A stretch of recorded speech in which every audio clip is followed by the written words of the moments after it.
Assalamualaikum warahmatullahi wabarakatuh. Sempatkan menulis sholawat kepada Rasulullah Shallallahu Alaihi Wasallam di kolom komentar. Insya Allah bisa menjadi bukti kecintaan kita untuk mendapat syafaat kelak di akhirat. Semoga kita tetap dalam keadaan sehat walafiat dan selalu diberikan rezeki yang berlimpah oleh Allah Subhanahu wa Ta'ala. Amin ya Rabbal Alamin. Saudara-saudaraku yang dirahmati Allah, sholat merupakan ibadah yang paling utama dalam agama Islam dan menjadi tiang agama. Setiap muslim diwajibkan untuk melaksanakan sholat 5 waktu sebagai bentuk ketaatan kepada Allah Subhanahu wa Ta'ala. Sholat bukan hanya sekedar gerakan fisik, tetapi juga merupakan ibadah yang memiliki nilai spiritual yang sangat tinggi. Sholat adalah cara untuk mendekatkan diri kepada Allah, meminta ampunan, dan memohon petunjuknya dalam kehidupan sehari-hari. Oleh karena itu, sholat seharusnya dilakukan dengan penuh kehusyukan dan kesadaran bahwa setiap amal perbuatan akan dipertanggungjawabkan di hadapan Allah. Namun, meskipun seseorang rajin melaksanakan sholat, tidak menjamin dia terbebas dari siksa neraka jika amal perbuatannya tidak memenuhi syarat-syarat yang diajarkan dalam Al-Quran dan hadis. Terdapat beberapa kondisi di mana orang yang rajin sholat sekalipun bisa terjerumus ke dalam neraka jika mereka tetap melakukan dosa-dosa besar yang merusak nilai ibadah mereka. Oleh karena itu, dalam pembahasan kali ini, kita akan mengulas tentang golongan orang yang rajin sholat tetapi berakhir di neraka, menurut ajaran Al-Quran dan hadis. Pembahasan ini bertujuan untuk mengingatkan kita bahwa ibadah sholat harus disertai dengan akhlak yang baik dan jauh dari dosa-dosa yang merusak. Kita tidak hanya dituntut untuk menjaga kewajiban sholat, tetapi juga untuk menjaga diri dari sifat-sifat tercela yang dapat merusak hubungan kita dengan Allah Subhanahu wa Ta'ala dan sesama manusia. Dalam Islam, kesempurnaan ibadah tidak hanya tercermin dari pelaksanaan sholat, tetapi juga dari perilaku sehari-hari yang mencerminkan iman yang kokoh. Berikut adalah 5 golongan orang yang rajin sholat tetapi tetap masuk neraka, yang dijelaskan dalam Al-Quran dan hadis. 1. Sholat, namun suka berdusta. Berdusta atau berbohong adalah perbuatan yang sangat dibenci oleh Allah Subhanahu wa Ta'ala.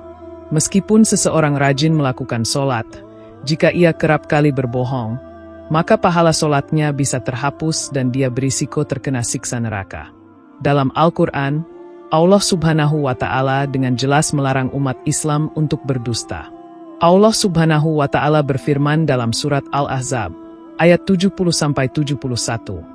Wahai orang-orang yang beriman, bertakwalah kepada Allah dan katakanlah perkataan yang benar, agar Allah memperbaiki amal perbuatanmu dan mengampuni dosamu. Dan barang siapa yang menaati Allah dan Rasul-Nya, maka sungguh dia telah mendapat kemenangan yang besar. Quran Surat Al-Ahzab 70-71. Berdusta merusak hubungan seseorang dengan Allah dan sesama manusia. Dalam ayat ini, Allah Subhanahu wa Ta'ala mengingatkan kita untuk berbicara dengan kebenaran, yang akan mengarah pada perbaikan amal dan pengampunan dosa. Jika seseorang sering berbohong, maka ia tidak hanya merusak hubungan sosial, tetapi juga mengabaikan perintah Allah. Rasulullah Shallallahu Alaihi Wasallam dalam hadisnya bersabda, tanda-tanda orang munafik ada 3, jika berbicara dia berdusta, jika berjanji dia ingkar, dan jika diberi amanah dia mengkhianatinya. Hadis riwayat Bukhari dan Muslim. Hadis ini menunjukkan bahwa salah satu ciri orang munafik adalah kebiasaannya berdusta. Meskipun dia mungkin rajin dalam ibadah seperti sholat, kebohongan yang dilakukannya akan menghilangkan keutamaan dan pahala dari sholat tersebut. Berdusta dalam Islam bukan hanya sekedar kebiasaan buruk, tetapi juga merupakan pelanggaran serius yang mengganggu keberkahan dalam hidup. Jika seseorang berdusta, meskipun ia rajin melaksanakan sholat, Allah tidak akan menerima sholatnya jika ia tidak segera bertaubat dan meninggalkan kebohongannya. Oleh karena itu, menjaga lisan dan berbicara dengan benar adalah hal yang sangat penting untuk memastikan bahwa ibadah sholat kita diterima oleh Allah Subhanahu wa Ta'ala. 2. Sholat, tapi suka menggunjing kejelekan orang lain, ghibah. Ghibah atau menggunjing adalah berbicara buruk atau membicarakan kejelekan seseorang yang tidak hadir, dengan tujuan merendahkan atau menyakiti kehormatan orang tersebut. Gibah adalah dosa besar yang dapat menghapuskan pahala ibadah, termasuk sholat, dan membawa seseorang pada siksa neraka. Allah Subhanahu wa Ta'ala berfirman dalam surat Al-Hujurat ayat 12, "Dan janganlah sebagian kamu menggunjing sebagian yang lain. Adakah di antara kamu yang suka memakan daging saudaranya yang sudah mati? Tentulah kamu merasa jijik dengannya. Dan bertakwalah kepada Allah. Sesungguhnya Allah Maha Penerima Taubat, Maha Penyayang." Quran Surat Al-Hujurat ayat 12. Ayat ini menggambarkan betapa jijiknya gibah di hadapan Allah Subhanahu wa Ta'ala. Menggunjing dianggap seperti memakan daging saudara yang telah mati, yang merupakan perbuatan yang sangat tercela dan menjijikkan. Allah Subhanahu wa Ta'ala memberi peringatan keras agar kita menjauhi perbuatan ini. Rasulullah Shallallahu Alaihi Wasallam bersabda, "Jauhilah 7 perkara yang membinasakan." Para sahabat bertanya, "Apa itu, ya Rasulullah?" Rasulullah menjawab, menyekutukan Allah, sihir, membunuh jiwa yang diharamkan, memakan riba, memakan harta anak yatim, melarikan diri dari medan perang, dan menggunjing kehormatan orang lain. Hadis riwayat Bukhari dan Muslim. Rasulullah menyebutkan gibah sebagai salah satu dosa besar yang dapat menyebabkan seseorang binasa. Menggunjing kehormatan orang lain, meskipun seseorang itu rajin sholat, tetap akan mendatangkan siksa dan merusak amal ibadah. Meskipun seseorang melaksanakan sholat dengan rajin, jika ia sering menggunjing orang lain, maka pahala sholatnya akan terhapus. Rasulullah Shallallahu Alaihi Wasallam bersabda, "Tidak akan masuk surga orang yang suka menggunjing." Hadis riwayat Muslim. Ini menunjukkan betapa besar akibat dari kebiasaan gibah yang mengarah pada hilangnya pahala sholat dan dosa yang mengarah pada neraka. 3. Sholat, namun percaya dukun. Percaya pada dukun atau peramal adalah bentuk syirik yang besar dalam Islam. Syirik adalah dosa yang paling besar dan bisa membatalkan seluruh amal ibadah seseorang, termasuk sholat, jika ia terjerumus dalam perbuatan syirik tersebut. Seseorang yang rajin sholat tetapi mempercayai dukun atau peramal berisiko kehilangan iman mereka dan masuk neraka. Allah Subhanahu wa Ta'ala berfirman dalam surat Al-Baqarah ayat 102, "Dan mereka mengikuti apa yang dibaca oleh setan-setan pada masa kerajaan Sulaiman. Padahal Sulaiman tidak kafir, tetapi setan-setan itulah yang kafir. Mereka mengajarkan sihir kepada manusia dan apa yang diturunkan kepada 2 malaikat di Babil, yaitu Harut dan Marut. Padahal keduanya tidak mengajarkan kepada seorang pun sebelum mengatakan, 'Sesungguhnya kami hanyalah cobaan, karena itu janganlah kamu kafir.' Maka mereka mempelajari dari keduanya apa yang dapat menceraikan antara suami dan istri." Quran Surat Al-Baqarah ayat 102. Ayat ini mengingatkan kita bahwa syirik dapat terjadi melalui kepercayaan pada sihir, perdukunan, atau ramalan. Allah juga menegaskan bahwa mempercayai sihir dan dukun adalah tindakan kufur. Rasulullah Shallallahu Alaihi Wasallam bersabda, "Barang siapa yang mendatangi seorang dukun atau tukang ramal, lalu dia mempercayainya, maka dia telah kafir terhadap apa yang diturunkan kepada Muhammad." Hadis riwayat Abu Daud. Hadis ini dengan tegas menyatakan bahwa siapapun yang mempercayai dukun, maka ia telah keluar dari keimanan Islam dan mengingkari wahyu yang diturunkan kepada Nabi Muhammad SAW. Menghadiri atau mempercayai dukun adalah tindakan syirik yang dapat membatalkan seluruh ibadah seseorang. Meskipun seseorang beribadah dengan sholat yang rajin, jika ia masih terlibat dengan praktik syirik, maka sholat dan amal ibadah lainnya menjadi tidak sah. Syirik adalah dosa yang tidak akan diampuni oleh Allah jika tidak segera disesali dan ditinggalkan. 4. Sholat, namun minum minuman keras. Alkohol dan segala jenis minuman yang memabukkan adalah haram dalam Islam. Meskipun seseorang rajin melaksanakan sholat, jika ia terus mengonsumsi minuman keras, maka ibadah sholatnya tidak akan diterima oleh Allah. Alkohol menghalangi seseorang untuk beribadah dengan penuh kesadaran dan kehikmatan.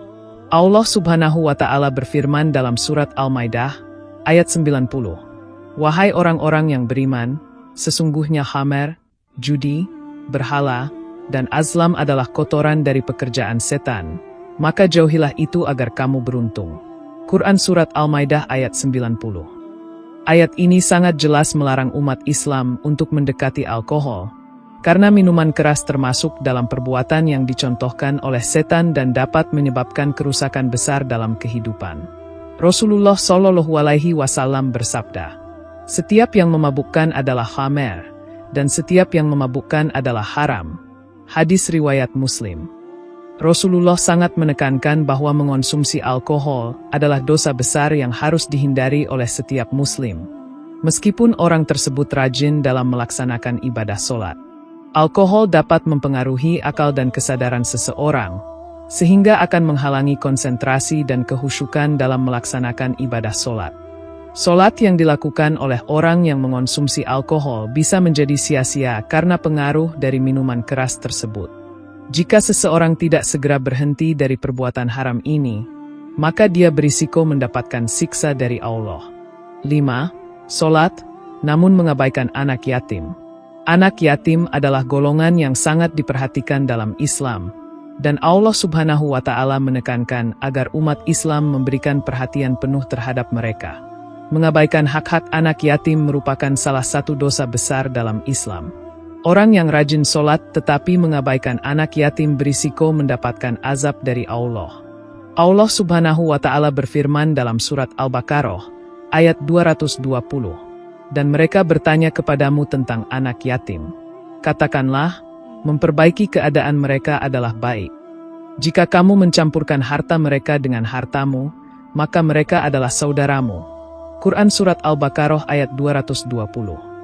Ayat ini mengingatkan kita untuk memperlakukan anak yatim dengan baik dan memberikan perhatian terhadap mereka, bukan mengabaikan mereka. Perawatan terhadap anak yatim merupakan amal yang sangat mulia di sisi Allah. Rasulullah Shallallahu Alaihi Wasallam bersabda, "Saya dan orang yang mengurus anak yatim di surga seperti ini," dan beliau mengisyaratkan dengan jarinya.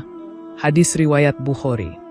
Hadis ini menunjukkan betapa pentingnya memperhatikan anak yatim, yang menjadi amal jariah yang besar pahalanya. Jika seseorang rajin sholat namun mengabaikan anak yatim, maka hal tersebut akan merusak kesempurnaan ibadahnya. Menjaga anak yatim adalah bagian dari akhlak mulia yang harus dimiliki oleh seorang muslim. Sholat yang dilakukan oleh seseorang yang tidak peduli terhadap anak yatim akan kehilangan keberkahan dan nilainya di sisi Allah Subhanahu wa Ta'ala. Saudara-saudaraku yang dirahmati Allah, sebagai umat Islam, kita harus memahami bahwa sholat bukan hanya sekadar kewajiban ritual, tetapi juga harus diiringi dengan akhlak yang baik dan tindakan yang sesuai dengan ajaran Islam. Tidak ada gunanya seseorang rajin sholat namun tetap melakukan dosa besar yang dapat merusak amal ibadahnya. Oleh karena itu, penting bagi kita untuk menjaga lisan, perilaku, dan akhlak kita agar sholat yang kita lakukan diterima oleh Allah Subhanahu wa Ta'ala. Islam mengajarkan kita untuk hidup dengan penuh kesadaran dan tanggung jawab, baik dalam hubungan kita dengan Allah maupun dengan sesama manusia. Meskipun kita mungkin sudah melakukan ibadah dengan rajin, kita harus selalu introspeksi diri dan memastikan bahwa kita tidak jatuh ke dalam perbuatan yang dapat membatalkan pahala sholat kita. Setiap amal perbuatan kita akan dipertanggungjawabkan di hadapan Allah, dan kita tidak boleh meremehkan dosa-dosa besar yang bisa merusak ibadah kita. Semoga kita semua selalu diberi petunjuk oleh Allah Subhanahu wa Ta'ala untuk menjalani hidup ini dengan penuh keikhlasan, menjaga ibadah kita, serta memperbaiki akhlak dan perilaku kita. Dengan begitu, insya Allah sholat kita akan diterima dan kita bisa menghindari hal-hal yang dapat menyebabkan kita terjerumus ke dalam neraka, meskipun kita rajin beribadah. Demikian yang dapat saya sampaikan, semoga yang menyimak video ini sampai akhir, terhindar dari neraka, dan dimasukkan ke dalam surganya. Amin ya Rabbal Alamin.